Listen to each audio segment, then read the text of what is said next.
Everyone, and welcome to Locked On Indians. I'm your host, Jeff Ellis, formerly of 24/7, formerly of Scout, and formerly of a dozen Cleveland Indians sports blogs in Cleveland throughout the years. Today's show is brought to you by the Locker Room app, now available on Android. Saturday nights during the baseball game, that's typically I hop on, have a chat on there, talk about the Indians, or you never know what we'll talk about. I had Jason Burke from Locked On Athletics jump in, and we had some reminiscing about our Scout days when we were at scout.com. Some of the great people there that helped us out, and some of the craziness of watching Scout kind of fold around us. It was an interesting time to be a part of that company, that is for sure. We're going to talk about the win today. We're going to go over to Baseball Savant and kind of dig into player performance now that we are deep into the season. And then I also, at the top of the show, I want to talk about another minor league performance, give a chance to highlight some players who are standing out. I did notice some people commenting that, Tyler Freeman did something he'd never done before. He struck out 3 times last night. So that was him doing something he had never done in his minor league career, which is kind of an accomplishment when you think about it, that he had never struck out 3 times yet in his minor league career. On the positive side of things, if you've watched this show, if you've heard my interviews with Burke Granger, if you heard me talk with Brian Sikowski, if you've heard me talk with any number of people I've had on the show, those two come to mind. When we are talking about Indians prospects, a guy who comes without me asking, unbidden as it were, to people's lips, is Logan Allen.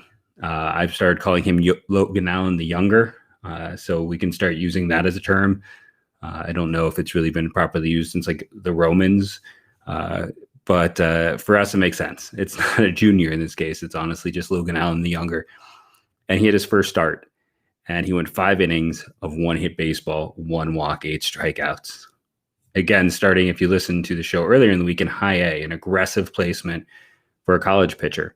The Indians have never dropped a guy into high A before, and they dropped all 3 of their college arms there. Allen's got really good stuff. Well, I don't know if I want to phrase it that way. Really good stuff often means like high end. Allen has 3 about 55 grade pitches. He is a plus athlete. For instance, I always would joke about the fact, but it's 100% true. When he wasn't pitching, he was a first baseman, and he had more home runs in college than Garrett Mitchell, who was a starting outfielder at UCLA, was talked about as a potential high first-round pick, and had all the same opportunities, if not more. And Logan Allen had more home runs than him. Athletic kid, small school, great control, great command. Not top 10 in a lot of places. He's just not. If there's one thing we know about the Cleveland Indians, the pitcher you should pay attention to is the one who's not top 10. It's the guy with really good control, really good command, who's a sponge, and who's athletic. That's Logan Allen. So first start, that's what you get. I'm saying it's worth keeping your eyes on. It's worth paying attention to.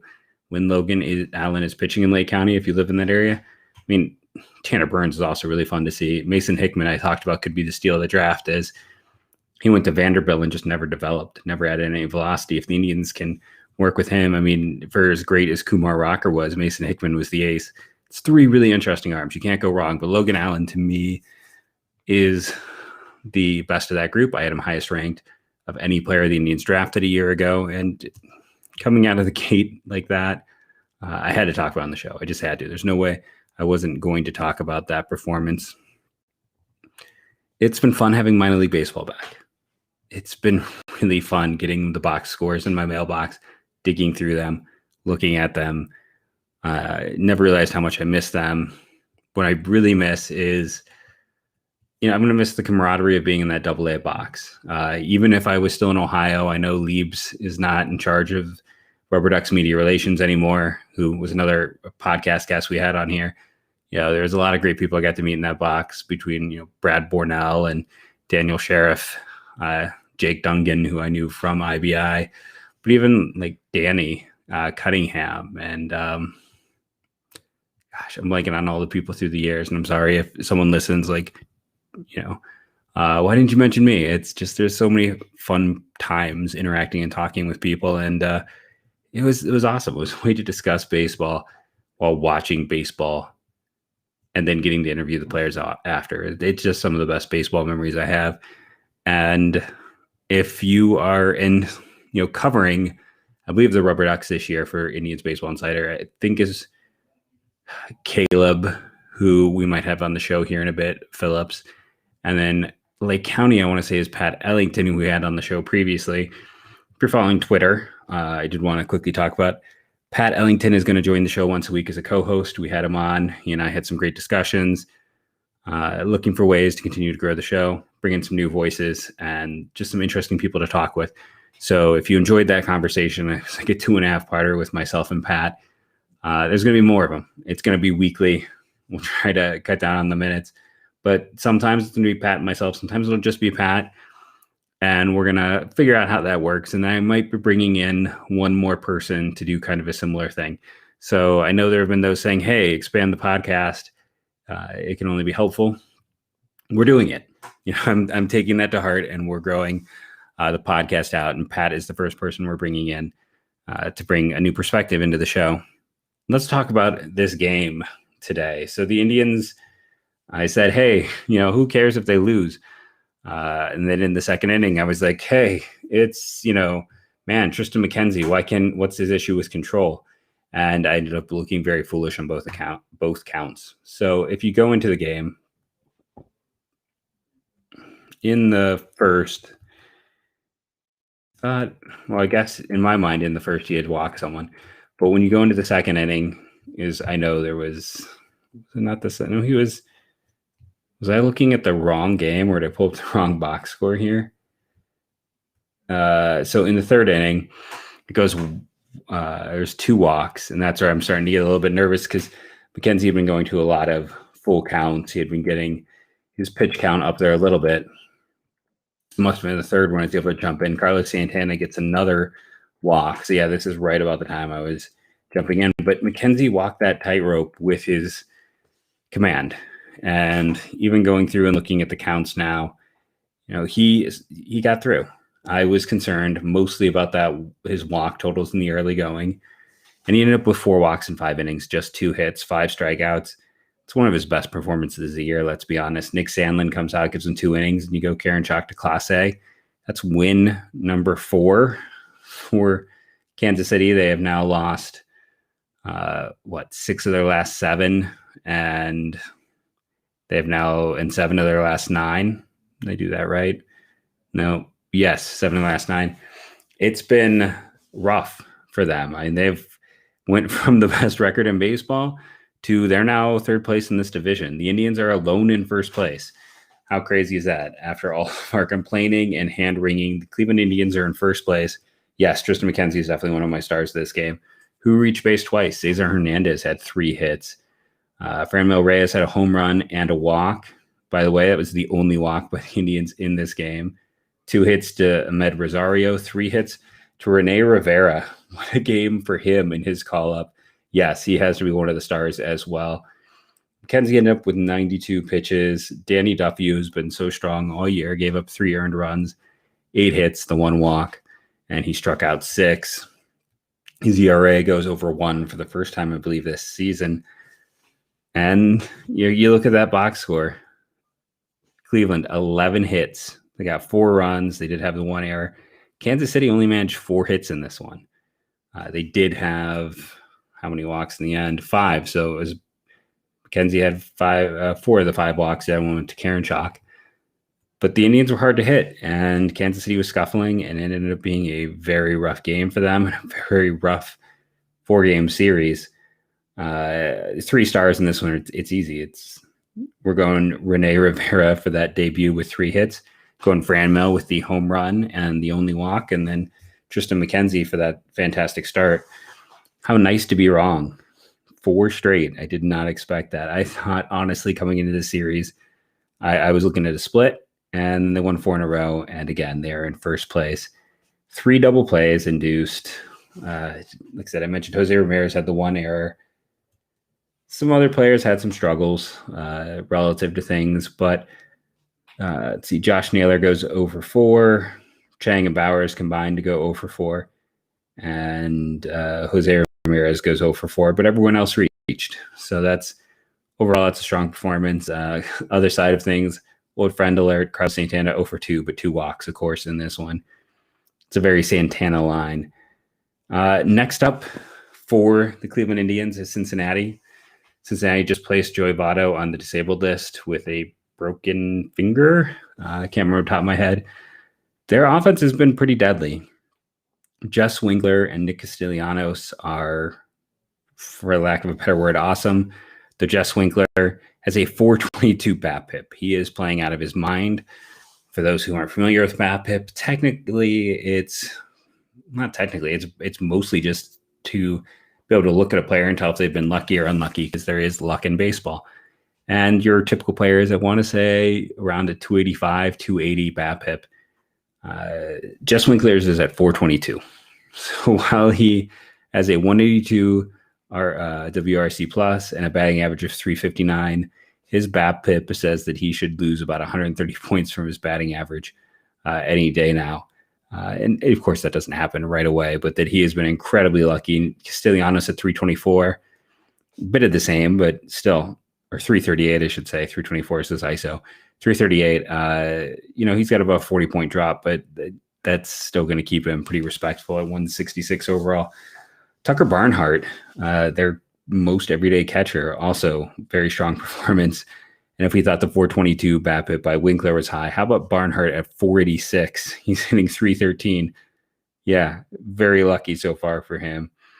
Naquin's already started to cool. He is down to a 134 WRC plus. He has negative defensive and base running scores. His BABIP is 275. It's down to about average. He's only hitting about 260 now. So we all knew he'd come back to earth, and that is exactly what has happened. But still, right now you've got an on-fire Winkler, an on-fire Barnhart. Castellanos has been good. Moustakas has been solid.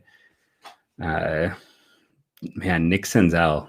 We talked about him a lot this offseason just because I felt that he was a bit of a fallen prospect, and he's not necessarily been awful, but an 88 WRC plus. Now, yeah, as an Indians fan, we'd love that as an outfielder, but that's also not what you expect out of him. Jonathan India has been made some nice defensive plays, but he is with the bat, he's been pretty awful. That's an issue for them. Eugenio Suarez, I mean, I don't know what to make of him.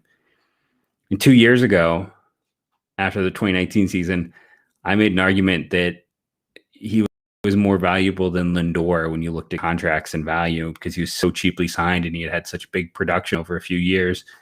Really struggled in 2020. We thought he'd reset and come back in 2021. They instead said, we'll run him out at shortstop. 53 WRC plus. I mean, that is ugly. Defensive value, according to Fangraphs, not bad, but man, now his BABIP, again, the other side of things, 172. So he's hitting 140, but he's about 100 points below where he should hit. So the hope for him is that he will rebound as that increases. But it's not been pretty in the early going for the Cincinnati Reds with some of their guys. Tyler Mahle and Wade Miley have been great. Unfortunately, the Indians are facing both of those guys. Sonny Gray has also been great. Luis Castillo's been okay. And Jeff Hoffman's been okay. And this weekend, it's Mahle, Wiley, and Castillo that the Indians will face.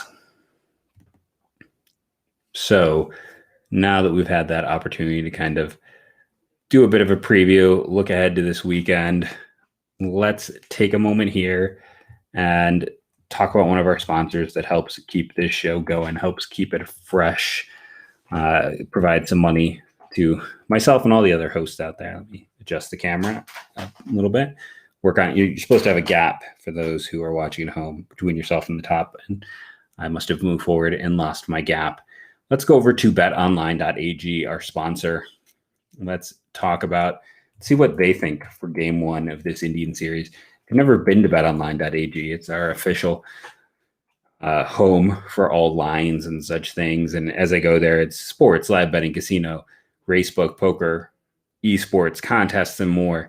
So many things. And when you go there, if you use the promo code Locked On, you get a 50. That is 50% bonus on your first deposit. That's a huge amount, 50. So tomorrow's game is Wade Miley against Zach Plesac. The Indians are favored 8.5 runs in this one. Miley's getting a run and a half. I said Miley has pitched well, but the Indians have also hit well against lefties. Plesac is coming off of some strong games. You can see why over at Bet Online they're favoring the Indians in that matchup on Friday. If you like the line either way, remember to go to betonline.ag and use that promo code LOCKEDON to get your 50% bonus on your first deposit. So there's my patented so. Just, letting everyone know when it is that we are back and ready to talk about more things Indians related. So we talked some prospects. We did a quick look to the future. Let's talk about some advanced stats. So I was kind of curious to go over to Baseball Savant after I went there very quickly the other day and kind of look a little bit more in depth. There's no whole lot in terms of fielding. I'll be honest, they're going. I'm trying to think top of my head. I looked at it and I got to click back. The Eddie Rosario is actually the Indians leader in outs above average. Yu-Chen Chang, Ahmed Rosario, and Cesar Hernandez are next. The worst is Josh Naylor. And there's, like I said, there's not a whole ton to be gained there with Luplow and Jimenez. Running, I think this is one of the more interesting of kind of the minor stat areas when we're talking. Fastest guy in the team, Ahmed Rosario. He is third fastest for his age. Cesar Hernandez is fifth fastest for his age. Jose Ramirez seventh. Andres Jimenez sixth. Slowest Indian. By the way, Ahmed Rosario is top 3% of all of baseball in terms of his sprint speed, which is 29 feet per second. 29.4 if we want to get into the exact. Slowest Indian, you shouldn't be surprised. It's Roberto Perez at 24.4. It's almost 5 feet per second difference between the top and the bottom. And he is bottom 8% of the league. So this I found humorous. So his score is that bad. His age rank, though, is 10th. His positional rank is 51st. So he's even slow among catchers. But I was like 10th for his age 33, apparently not a good group because his overall percentile rank is 7.6. So who are the slowest Indians? Like we can always talk fastest, but for me, I immediately was like, who are the slowest ones? We guessed Fran Mill. I thought that was an easy one at second. And then Josh Naylor. When you get right down to it, it's like, yep, that all makes sense. Those are your three slowest Indians. So who are the three fastest? Mentioned Ahmad Rosario has a rank of 97.2%. Cesar Hernandez is at 91.7%. And then your next highest player is we got a pair in the 80s, and they are the previously mentioned Andres Jimenez and Jose Ramirez. Jimenez is third with Ramirez fourth. And next up, in terms of speed, if we round out the top five best, Yu-Chen Chang. If you're curious about the bottom worst after those original three, Jake Bauers at 4, and then Eddie Rosario at 5. Again, I don't think any of that is all that mind-blowing. What I thought was a little bit interesting is when I went to pitching, Shane Bieber doesn't have any dark red, at least in the first set of team stats I looked at. And then when I clicked on his name, that's where you get to see the dark red. K percentage, chase rate, 95 for K percentage, 96 for chase, whiff percentage, 97. He's making guys look foolish, which is interesting. His fastball velocity is only 51st. His spin is only 66th. Guys are just still not able to hit it. It's not fast. It spins well, but he is, he's just a machine right now. We talked about how he gives up a lot of home runs. That's kind of his one weakness. His average exit velocity is a blue score at 26th, and his hard hit is a 30. So that is where you see with Bieber, but the rest of it is, again, he doesn't have the dark reds like he's had every other year until this year. Part of that is, his walk percentage this year is the last 2 years, it's gone up. When he debuted, it was 4.7, 4.7, it was 7.1, and then 7.5. The K percentage is the one deep red, but it'll be something to watch to see if this continues to go for him. He's going to still continue to pitch well, but if some of these sliders end up going on the site in his favor in terms of just as he continues to dominate, because I'm 100% sure he will. 1 second here. Solo show, yeah. Take a second and get a drink. Talk James Karinchak. You ready? I'm just laughing because it's a thing of beauty to go check out. Expected weighted on base, 99th percentile. Expected slugging, 98. Expected ERA 99th, expecting batting average 100th, K percentage 100th, whiff percentage 99, walk percentage 90th, barrel percentage 70th. Chase rate is only 54. It's interesting. Guys don't chase on his pitches. Hard hit 87th. Average exit velocity 21. That's his one blue, and he's entirely been fastball curve this year. But and that is the reddest you will ever see. So that's a fun one to check out. I might have lied about that being the reddest you'll ever see, because Emmanuel Clase is just as red, and he has no blue. His K percentage is 57th, which is a slight white turning a little bit of red. Other than that, everything is light to dark red. Even his average exit velocity, which we talked about with Bieber and Karinchak not being great, his is 91st. No one's even hitting it hard. But he's 82 for hard hit, 87 for expected batting, 96 for expected average, expected weighted on base 96, expected slugging 90, barrel percentage 91st, chase rate 96, walk 79, whiff 72, K percentage, as I mentioned, 57, cutter, slider, fastball. Fastball is average mile per hour of 101 and the cutter at 100. Now, according to this, he throws only the fastball 4% of the time versus the cutter 73% of the time. I just think the fastball and the cutter are the same pitch. It's just not being read correctly by the software that does this. And what gives the Indians a chance this year is exactly what we just talked about. Karinchak and Clase at the back of the pen. No one else has anything like that they can deploy. It's a huge weapon. It's absolutely unbelievable. And let's talk about the third part of their kind of three-headed hydra, as it were, of pitching at the back end for this team. And that's Bryan Shaw. And, we'll talk about Bryan Shaw in a moment, but I do want to take another quick commercial break here and talk about one of our fantastic sponsors.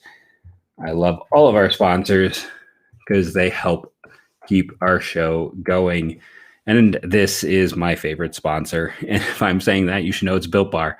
I am currently out of Built Bar. It is a sad time for me. I'm going to have to go out, place an order soon.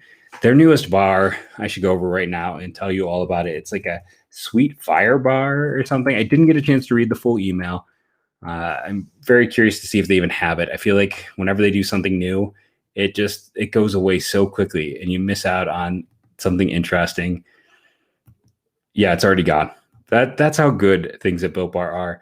They had a new product. I got an email 2 days ago. They've already sold out. It was, basically making a spicy bar. I mean, they're trying to do so many different things with all of the fun flavors and everything else they already have over at BuiltBar.com. Remember, when you go to BuiltBar.com, you want to use that promo code LOCKEDON15. That 15% savings you'll get is the same I get as a repeat customer. It is a really solid deal. Try the mix box. See what it is that you like. See what bar appeals to you the most. And after that, go back and do the build your own and try, or not try, but get the flavors you like the best. There's 9 flavors right now. They're all great. There isn't one where I sit back and go, well, I'm not finishing this, or I don't want to have this one. This one isn't any good. That just doesn't exist with Built Bar. So remember, BuiltBar.com, promo code LOCKEDON15. So, sorry, I got to write down my timestamps as I'm going through these. So I'm never going to break myself of that habit, because it's a nice way to extend things while I jump between the 1.5 million tabs that are open at one time. If you watch my conversation with Chris Manning of Locked On Cavs, we had that one out loud about the navigating all the tabs and trying to figure out where everything is. So I talked about coming back around to the last part of the hydra that is the Cleveland Indians back end bullpen, and that's Bryan Shaw. This year, they pitch distribution has a changeup at 3%, a curve at 5%, a slider at 12%, a cutter at 80%, and a fastball at 1%. Again, the fastball is essentially a cutter that just the software did not pick up. And exit velocity of 65, hard hit percentage 98, expected batting 88, expected ERA 74, expected weighted on base 74, expected slugging 83, barrel percentage 63, K percentage 68, whiff 58, chase 55. Chase is a solid white. Whiff is just light red. And then the one area, his walk percentage is a little bit higher. It's a lot higher. It's at 8th percentile. So that's the one thing that we'll have to watch with Shaw, because this kind of shows me that if you're a hitter, maybe you want to lay off a bit, that he is, he's offering free passes and that he's not really inducing players to chase. And that often will lead to more walks. So again, if I'm a player, I'm also going up there looking fastball, as that's essentially 81% of what he throws. But again, if you're an Indians fan, you have to love that, as this is a player who, if I go back to 2020, there isn't enough data. If you go back to 2019, fastball spin 81, curveball spin 65, exit velocity 63. Everything else is blue, except for a few whites. It was pretty ugly. And it's just, again, amazing what Shaw has managed to do this year for the Cleveland Indians. Should we talk about the negatives? Logan Allen. Let's go to the opposite end of the spectrum. Exit velocity, 20th. Max exit velocity, 1st percentile. Expected weighted on base, 3, 3rd percentile. Expected slugging, 3rd percentile. Expected ERA, 3rd percentile. Expected barrel, 12th percentile. Expected batting average, 4th. K, 11th. Fastball velocity, 47. Fastball spin, 6. That fastball was just a lame duck pitch, and we all know why he was not effective. Fastball didn't give him enough. The curveball's at 68, and that's the thing. He's always had a good curve. That's his story dating back to forever for him. It's been that kind of, he doesn't throw the curve a lot. It was more the changeup was the pitch that I was thinking of, not the curve. And, the fastball, he only threw 48% of the time, but it's really bad by all these judgments. And that's why Logan Allen is now back down at the alt site. I don't know how you fix that or what you do with that. It's the same. I could read you the numbers, but it's basically the same story with Sam Henches. And I don't know how he's going to find success. You thought Allen's were bad. He has more that are at the 1st percentile. He has more under 10 percentile. He has nothing in the white. His only thing that's good is his walk percentage. That's it. That's in the red. But his numbers are worse than Logan Allen's. I don't know what you can expect from him as a starter. Right now, they need a solid 5th. You got to hope Scott Moss and Eli Morgan can get stretched out a bit more, but because they had those injuries and they really only started pitching in the past week or 2. So if you're a Cleveland Indians fan, those are the guys to watch. Those are the players that have been around. Those were supposed to be the next guys up for this team, because Henches, it's not there, and he's not inducing any swinging strikes, and it's ugly. And the numbers there show a guy that it's less than ideal if you're an Indians fan. Just to kind of close it out with some of the other pitchers of high use. How about the fact that Aaron Savali is out there with a fastball velocity at the 15th percentile, K percentage at the 19th, width at 17th. But his fastball spins at 65, the curveball at 79. He's another guy where it is interesting because their cutter comes in at 88, but the fastball at 91.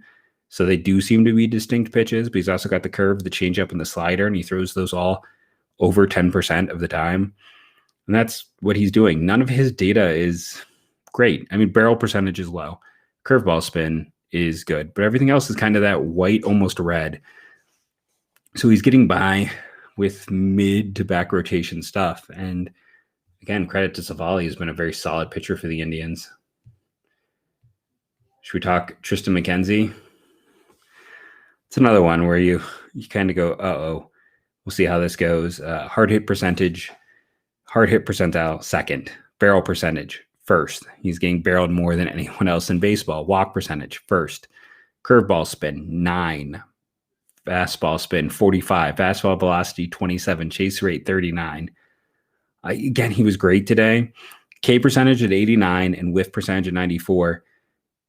It's fascinating that his chase can be so bad, but he's still generating strikeouts and whiffs. If he is going to be successful, though, the walks have to get better. That has been a big issue. And he's throwing his fastball 67% of the time. If you're a hitter, why you just go up there looking fastball? He is, and as we talked about, it doesn't spin well and it doesn't have a ton of velocity. I don't know how he has been successful at points this year. I don't know how he continues to stay successful. The book should be out. The book should be, be a little bit patient, because he's going to throw a bunch of pitches, sit fastball, and get ready to hit it hard. And guys are going to be able to do that. Slider at 14, curve at 13, change up at 5, but there's just not enough there right now. And God, is it crazy to say that I am more concerned about the Indian starting rotation than I am about their hitters? We'll next week kind of break down their hitters and go through the important players there in their lineup. But I mean, Tristan McKenzie, no matter what happens, he's only got 120 innings in him. So even if he can overcome what the numbers show, you're not going to be able to get a full season out of him. Logan Allen has not been good. Sam Henches, the data shows a guy who's probably he's going to struggle to find success. So you really got to hope that it's Morgan and Moss. And Mejia had, I want to say, a 4-inning shutout yesterday. I want to say I was looking at box scores. Can't remember the exact specifics. So maybe Mejia can be someone who helps them, as he is also on the 40-man already. But it is definitely something to pay attention to. It is a concern that I have for the Indians is for the first time in a decade, it feels like I'm concerned about the starting pitching. I don't know who's that next guy up. I don't know about the depth. They're not using Quantrell a lot. Stretch him out. Give him that opportunity maybe. But it is interesting, again, that is where they'll try their young players and give them that open, extended window, as we're seeing starters where the data isn't good get that opportunity. We're still waiting for that chance with some of the hitters. I talked about yesterday's show, some of my concerns with Andres Jimenez. Owen Miller, by the way, also he's just hitting everything in sight. He's going to force his way onto the Indians, maybe before Nolan Jones or anyone else. I would watch for Owen Miller as the first bat up. Just go ahead, dive into the box scores. It feels like that guy falls out of bed in the morning and ropes a single. I can't explain it. He is the classic overachiever profile. Not a great athlete, small school player. All these reasons to always doubt him, and he keeps performing. Doubt him if you dare. You'll probably regret it later. I've been Jeff Ellis. This has been the Locked On Indians podcast. Remember, rate and review, download daily. That really helps. iTunes is a mess. So if you're listening, you're probably not listening on iTunes right now. And thank you for listening on an alternative site during these times. I finished the first 9 picks in my big board. I'll start posting those over on my MLB draft now .blogspot.com. I'm taking a new approach. I've kind of had an evolution in thought, and I'll go into that next week as well. Again, I'm Jeff Ellis. You can follow me on Twitter at JeffMLBDraft. And for the next year, maybe 2, go Tribe.